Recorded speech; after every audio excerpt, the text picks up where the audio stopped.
बच्चों, कैसे हैं आप सभी? मैं आशा करती हूँ आप सभी लोग स्वस्थ एवं प्रसन्न होंगे। आज हम हमारा पाठ दशहरा का मेला को पढ़ेंगे और समझेंगे। मेला नाम से हम सभी के चेहरे पे बड़ी अच्छी सी स्माइल, बड़ी अच्छी सी मुस्कुराहट आ जाती। तो आइए इस पाठ को हम प्रारंभ करते हैं। यह है हमारा पाठ 14, दशहरे का मेला। मौसम बदल रहा था और हल्की हल्की ठंड पड़ने लगी थी। इस बीच में न जाने कैसे छोटू बीमार पड़ गया। मोहल्ले के सारे बच्चों में उदासी छा गई। उसका दादा और शरारतों की जड़ छोटू अगर बिस्तर में हो तो दशहरे की चहल पहल का मजा तो वैसे ही कम हो जाता। ऊपर से अब की बार मम्मियों को न जाने क्या हो गया था। इन बच्चों का एक समूह था। उसका दादा था छोटू, वह बीमार पड़ गया था। अतः इन बच्चों को अब दशहरे के मेले में मजा नहीं आ रहा और इनका कहना था इस बार पता नहीं मम्मियों को क्या हो गया है। रमा आंटी ने कहा कि अब की बार मेले में खर्च करने के लिए 20 रुपए से ज्यादा नहीं मिलेंगे। तो सारी मम्मियों द्वारा यह निश्चित कर लिया गया कि अब की बार मेले के लिए 20 रुपए ही दिए जाएंगे। अब ये सबने एक अपना निश्चित कर लिया था। 20 रुपए से भला मेला कैसे देखा जा सकता है, तब यही सोचने लग जाते हैं। सोचते सोचते हेमंत धीरे धीरे जूते पहन रहा था कि नीचे से कंचू ने पुकारा, हेमंत हेमंत, चौक नहीं चलना है क्या? हेमंत और सोनू भागते हुए नीचे उतरे और जल्दी से मोटर की ओर भागे, जहां बैठा हुआ स्टैकू पहले से ही उसका इंतजार कर रहा था। इंतजार अर्थात प्रतीक्षा कर रहा था। दुर्गा पूजा की छुट्टियां हो गई थी। माता जी के घर के सामने वाले पार्क में हर शाम को ड्रामा होता था। हेमंत, कंचू, सोनू इन छुट्टियों में शाम को मामा जी के यहाँ जाते थे, जहाँ वे ममेरे भाई स्टेकू के साथ ड्रामा देखते, घूमते फिरते और मनोरंजन करते। सभी को अपनी छुट्टियों का अलग अलग अंदाज होता है। वो कोई किसी तरीके से मनाता है, कोई किसी तरीके से खुशियां लेता है। सबका अपना अपना अंदाज है।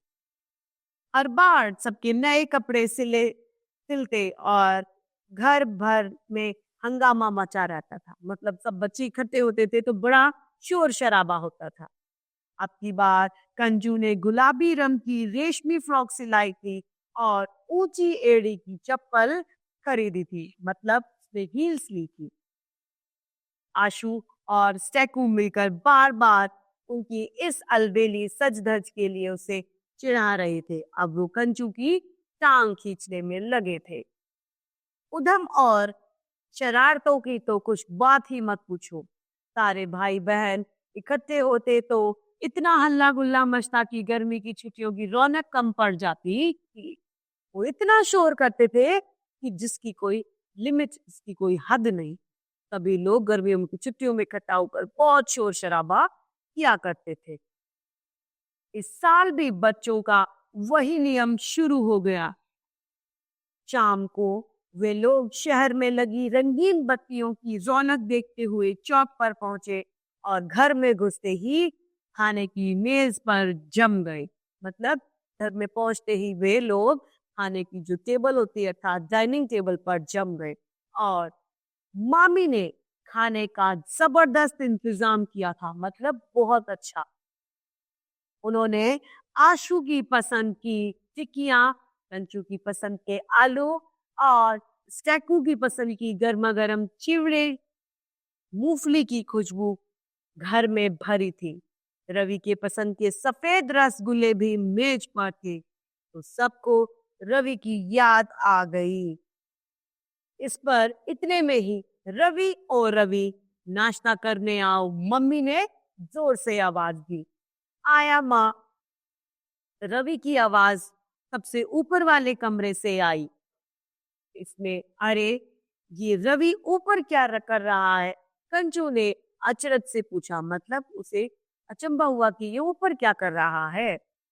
मम्मी ने बताया कि अब की बार नाटक में उसने भी भाग लिया है, इसलिए वो ऊपर कार्यक्रम की तैयारी और रिहर्सल में लगा हुआ है।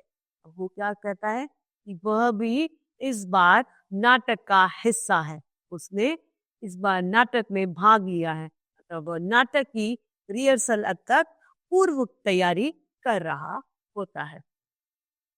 थोड़ी देर में पूरा मेकअप लगा हुए रवि नीचे उतरता है तो सभी उसे देखकर हंस पड़ते हैं। रवि ने शर्मा कर मुंह फेर लिया। हमें अपने नाटक में नहीं बुलाओगे क्या? हेमंत ने रवि से पूछा। तो क्या तुम्हें नाटक के टिकट नहीं मिले हैं? रवि ने अचरज से पूछा। टिकट तो सारे स्टेकू के पास थे। वह रवि बताता है कि सारे टिकट मैंने स्टेकू को दे दिए थे। इतने में स्टेकू कहता है, अरे हाँ, जल्दी जल्दी मैं टिकट में तुम्हें देना भूल गया था।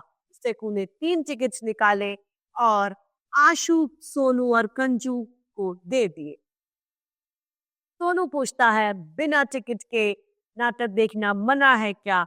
रवि कहता है, मना तो नहीं है, लेकिन कुर्सियां हमने टिकट के हिसाब से ही लगाई हैं। हमने उतनी ही कुर्सियां लगाई हैं जितने के टिकट होंगे। अरे, तुम लोगों का अभी तक नाश्ता खत्म नहीं हुआ। देखो, रामदल के बाजे सुनाई पड़ने लगी। नाश्ता खत्म करे बिना घूमने नहीं मिलेगा। फिर रात के 12 बजे तक तुम लोगों का कोई अता पता नहीं मिलता। मम्मी ने रसोई से चिल्लाकर कहा। मम्मी ने कहा, जब तक तुम नाश्ता खत्म नहीं करोगे तुम्हारा कोई जाने का प्रोग्राम नहीं होगा, कहीं नहीं जा पाओगे। रामदल अर्थात उस दिन राम सीता की झांकियां निकल रही थी, उनके बाजों का स्वर उन्हें सुनाई दे गया था। जल्दी जल्दी खा पी कर वे सब लोग ऊपर के छज्जे पर आ गए। माताजी ने रामदल पर फेंकने के लिए ढेर सारे फूलों की मालाएं खरीदी थी। उन्हें राम लक्ष्मण पर मालाएं फेंकी। रामदल का मजा लिया और नीचे आ गए। पार्क में पहुंचे तो नाटक शुरू होने ही वाला था। सबने अपनी अपनी कुर्सियां घेर ली। थोड़ी देर में दर्शकों की भीड़ इतनी उमड़ी कि पूरा पार्क भर गया। कुर्सियों के आसपास खड़े लोग कुर्सियों पर गिर गिरे पड़ते थे, मानो तिल भर रखने की जगह नहीं थी। अब क्या हुआ? लोग इतने ज्यादा हो गए कि भीड़ में हसम फसा हो गई। इतनी ज्यादा भीड़ थी कि ये मान लो कि तिल अर्थात छोटी सी वस्तु रखने की भी जगह पार्क में नहीं बची थी। भीड़ बहुत ज्यादा हो गई। इस पर सोनू घबरा कर घर चलने की जिद करने लगा। थोड़ी देर में वे लोग वहां बैठ गए, पर उसने अधिक जिद की तो वे उठे और भीड़ में से इस तरह रास्ता बनाते हुए गिरते पड़ते सड़क पर आ गए। अब वह धक्का मुक्की करते गिरते हुए पड़ते हुए आखिर बाहर निकल ही आए। खोमचे वाले हर जगह जमे हुए थे। चूरन, भेलपूरी, चाट, आइसक्रीम और मूंगफली सबने अपनी अपनी छोटी छोटी दुकानें लगाई थी। मिठाइयों और खिलौनों की भी भरमार थी। सड़क पर खूब हलचल थी। लाउड स्पीकरों पर जोर जोर से बजते हुए गाने कान फोड़ रहे थे। मतलब मेले का सा दृश्य था। सभी लोगों ने अपनी अपनी दुकानें लगाई हुई थी। उसी के साथ लाउड स्पीकर अर्थात ध्वनि यंत्र जो होते हैं वो इतनी तेज आवाज में बज रहे थे कि कानों को चुभ रहे थे। वो आशु ने एक मूंगफली वाले से मूंगफली खरीदकर अपनी सारी जेबें भर ली और फिर सभी बच्चों ने अपनी अपनी पसंद की चीजें खरीदी। वे घर लौट कर आए तो मामा जी ने कहा, अब तुम सब कार में बैठो, मैं तुम्हें घर छोड़ आऊं। सोनू और कांचू बोले, मामा जी, सिर्फ हेमंत ही नहीं, हम सभी बच्चे बहुत उदास हैं। एक तो छोटू को बुखार हो जाने के कारण इस बार दशहरे पर हम अपनी 5 स्टार सर्कस नहीं कर पा रहे। दूसरे, हम सबको मेले के लिए अब की बार सिर्फ 20 रुपए मिलेंगे, इतने में मेला कैसे देखा जा सकता है? मामा जी मुस्कुराए और बोले, मेले में तुम्हें मिठाइयाँ ही खरीदनी होती हैं। चलो भाई, अब की बार मिठाई हम खरीद देंगे। 20 रुपए जमा करके तुम पुस्तकालय के सदस्य बन जाओ और नियमित रूप से पुस्तकें पढ़ो। साल भर तुम्हारा ज्ञान भी बढ़ेगा और मनोरंजन भी। जब बच्चों ने बताया कि मामा जी इस बार हम उदास हैं, तो मामा जी बोले क्यों? बच्चों ने बताया कि मेले के लिए हमें सिर्फ और सिर्फ 20 रुपए ही मिलेंगे। तो इस पर मामा जी ने कहा कि तुम्हें मेलों से करना ही क्या होता है? मेले से तुम अधिकतर मिठाइयाँ ही खरीदते हो। तो मिठाइयाँ इस बार मैं तुम्हें दिलवा दूंगा और जो तुम्हें 20 रुपए मेले के लिए मिले हैं, तुम इन पैसों से पुस्तकालय के सदस्य बन जाओ, जिससे तुम्हारा साल भर मनोरंजन के साथ साथ तुम्हारा ज्ञान भी बढ़ेगा। जब तुम पुस्तक पढ़ोगे तो तुम्हारा मनोरंजन भी होगा और तुम्हारा ज्ञान भी बढ़ेगा। मामा जी पुस्तकालय में कॉमिक्स भी मिलती है क्या? सोनू क्या पूछता है, क्या मामा जी पुस्तकालय में कॉमिक्स भी मिलती है क्या? हाँ हाँ, सब तरह की किताबें होती हैं वहाँ, कॉमिक्स से लेकर विज्ञान, हर विषय की। कल सुबह तैयार हो जाना, मैं तुम्हें पुस्तकालय दिखा दूंगा। वो कहते हैं वहाँ सब कुछ मिलता है, आप कल तैयार रहे, मैं सभी को पुस्तकालय दिखा दूंगा। बच्चे घर लौटे तो मेले की मिठाइयाँ भूलकर पुस्तकालय की बातें करने लगी। सामने दुर्गा जी का मंदिर में अष्टमी की आरती के घंटे बजने शुरू हुए तो दादी ने याद दिलाया कि आरती लेने नहीं चलोगे क्या?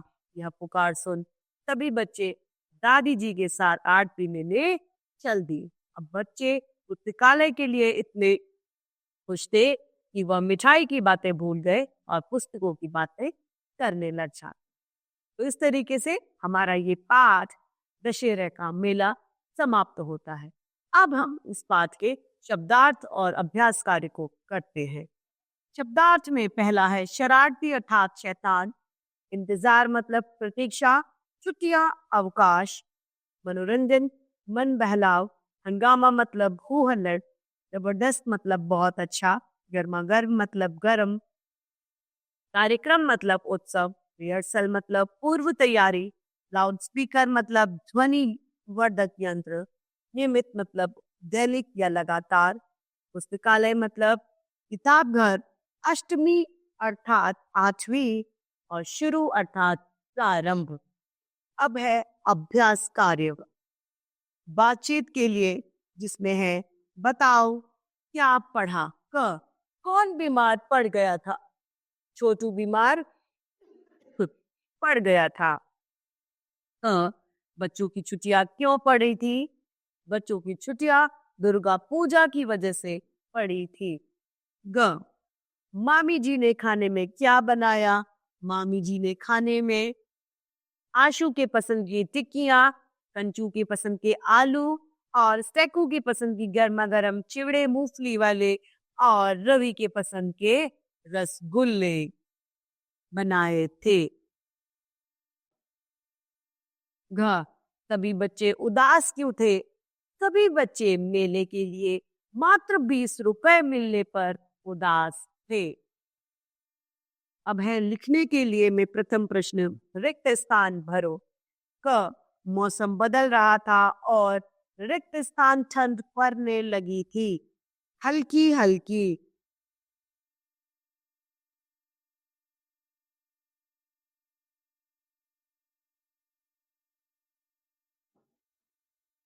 मम्मियों ने रिक्त स्थान रुपए मेले का रेट बांध दिया, 20 रुपए। ग दुर्गा पूजा के रिक्त स्थान हो गई थी छुट्टियां।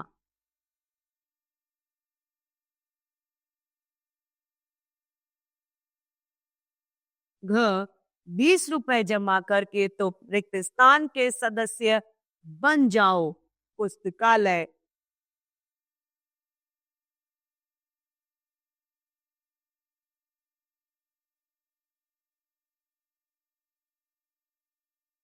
ज रवि की पसंद के सफेद रिक्त स्थान मेज पर आए।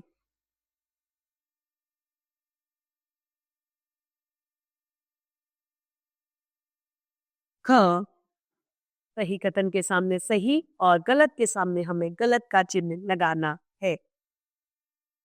क, छोटू के, छोटू भी दोस्तों के संग मेला देखने गया नहीं।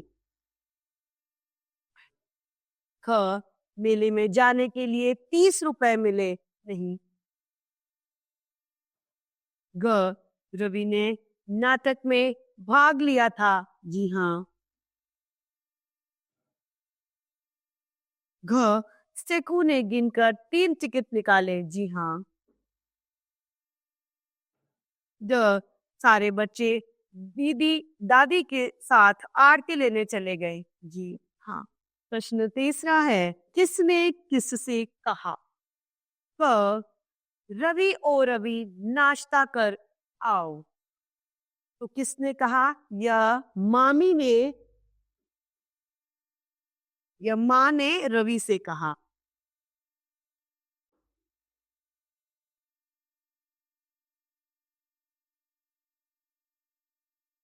रवि से कहा। ख, तो क्या तुम्हें नाटक के टिकट नहीं मिले? यह किसने कहा? रवि ने बच्चों से।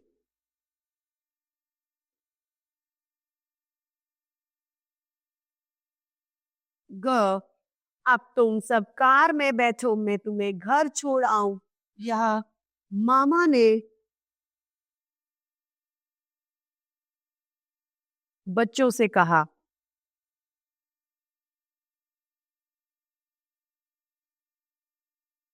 घ, आरती लेने नहीं चलोगे क्या? यह किसने कहा? दादी ने बच्चों से।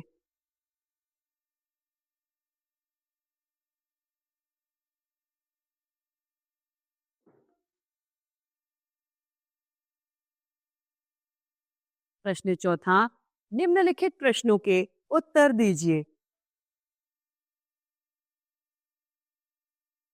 क, मेले में कौन नहीं गया? मेले में छोटू नहीं गया।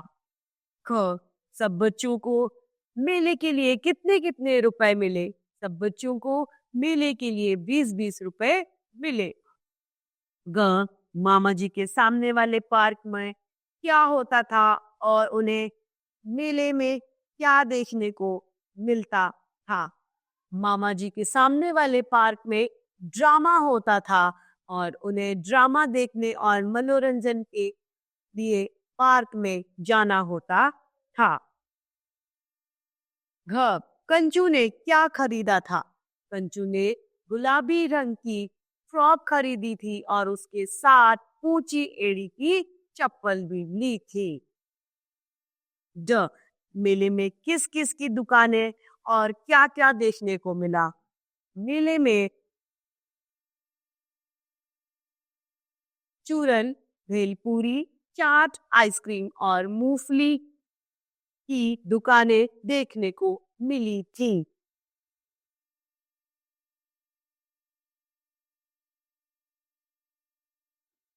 च, मामा जी ने मिठाई खरीदने की जगह क्या तरकीब दी?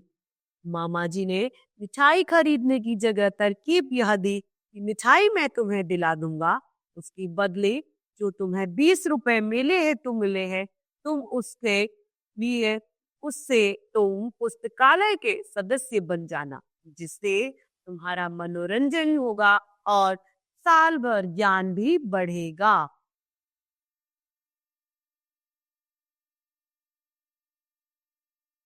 बहुविकल्पीय प्रश्न में पहला है, सही उत्तर के सामने सही का निशान लगाएं। बच्चों की छुट्टियां किस त्योहार की पड़ी थी? होली की, दशहरे की या दिवाली की? दशहरे की। दूसरा, कंचू ने किस रंग की फ्रॉक पहनी थी? गुलाबी, नारंगी या नीली? गुलाबी। तीसरा, मामा जी ने मिठाई की दुकान की जगह कहाँ जाने को कहा? पुस्तकालय, घर या मेला? पुस्तकालय। चौथा, किसकी आरती की तैयारी शुरू हुई? गणेश जी की, दुर्गा जी की या लक्ष्मी जी की? दुर्गा जी। शब्दों का खेल। पहला है, ऐसे शब्द लिखो जिसकी तुक मिलती हो, अर्थात अंतिम वाणी मिलती हो। पहला, क छोटू का मोटू।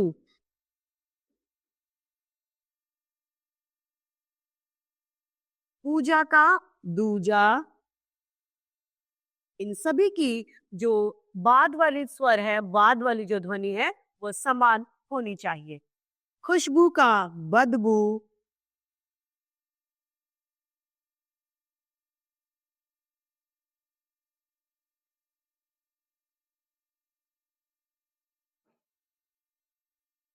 ती का दलती।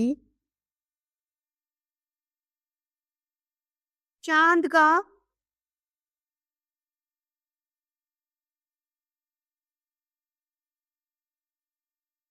नांद। प्रश्न दूसरा है, पर्यायवाची शब्द लिखिए। इंतजार का प्रतीक्षा।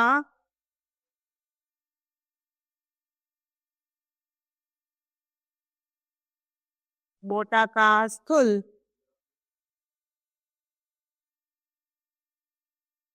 रुपए का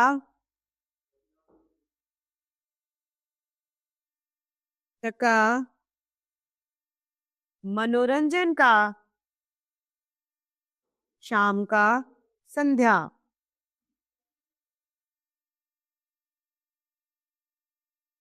कार्यक्रम का उत्सव।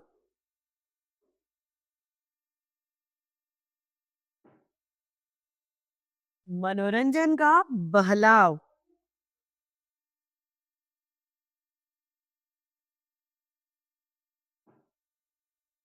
अब है प्रश्न तीसरा, वाक्य शुद्ध करके लिखो। का मेले में खर्च करने के लिए 22 रुपए मिले। 22 की जगह क्या हो जाएगा? 20 रुपए मिले। ख काचू ने गुलाबे रंग की फ्रॉक सिलाई थी। गलत। गुलाबी।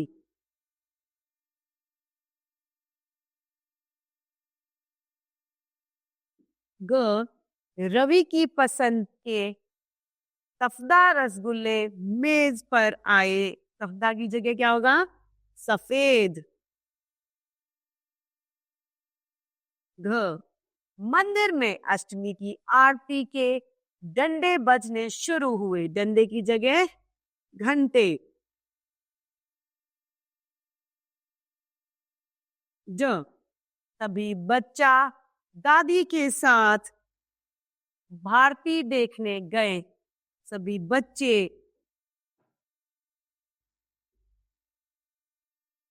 भारती की जगह आरती।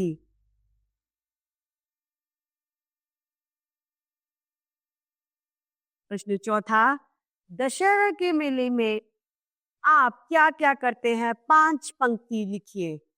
पहला, नाटक देखते हैं।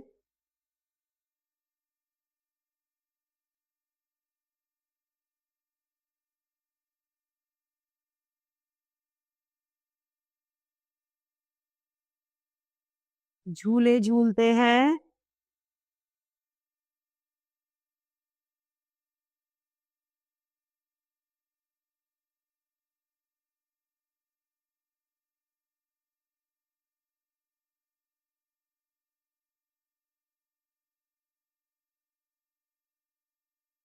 चाट पकोड़े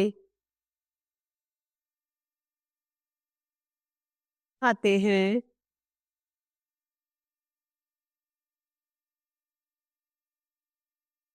घ खिलौने लेते हैं।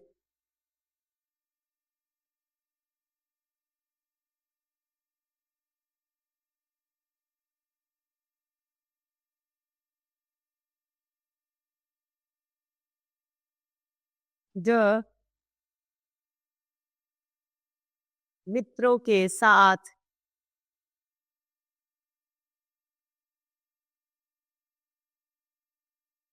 आनंद उठाते हैं।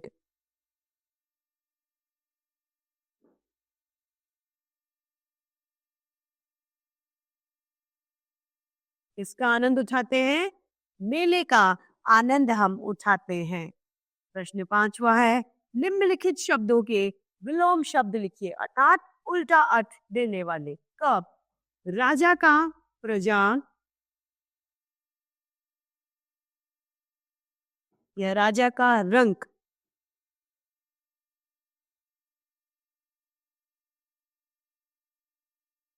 प्यार का नफरत, इच्छा का अनिच्छा,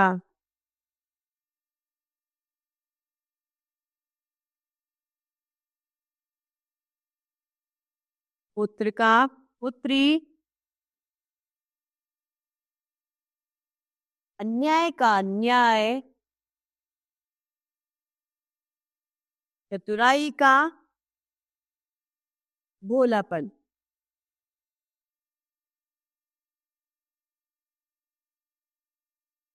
प्रश्न 6, बहुवचन लिखिए। क, आंख का आंखों,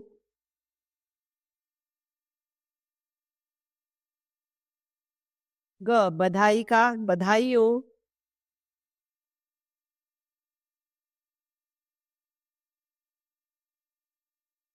किताब का किताबों,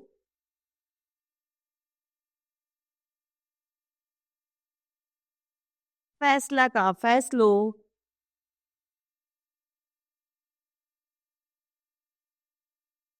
मौका मौकों,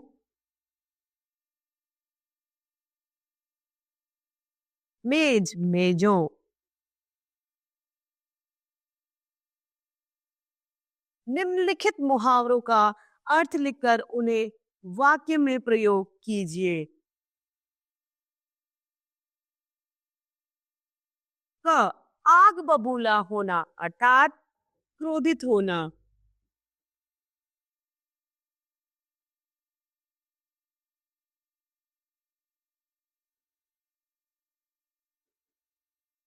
क्रोधित होना का वाक्य में प्रयोग है, कक्षा में कम अंक प्राप्त करने की वजह से राम के पिताजी आग बबूला हो गए।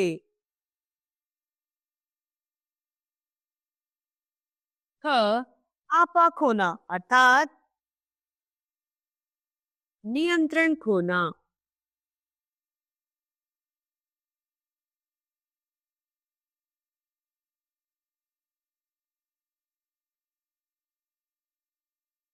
नियंत्रण खोना, आपा खोना, इसका वाक्य में प्रयोग है, गुस्से में लोग अक्सर आपा खो देते हैं। ग, बगले झांकना अर्थात ताक झांक।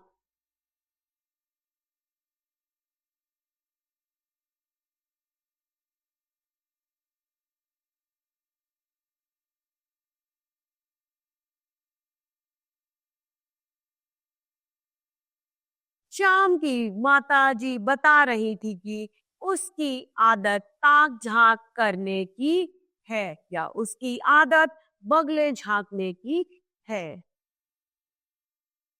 घ, शर्म से लाल होना मतलब लज्जित होना।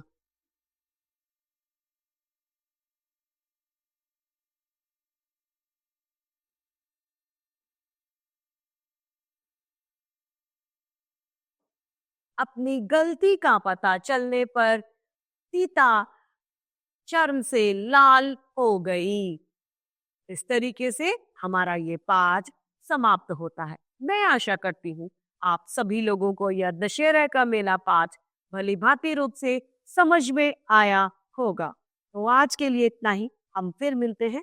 धन्यवाद।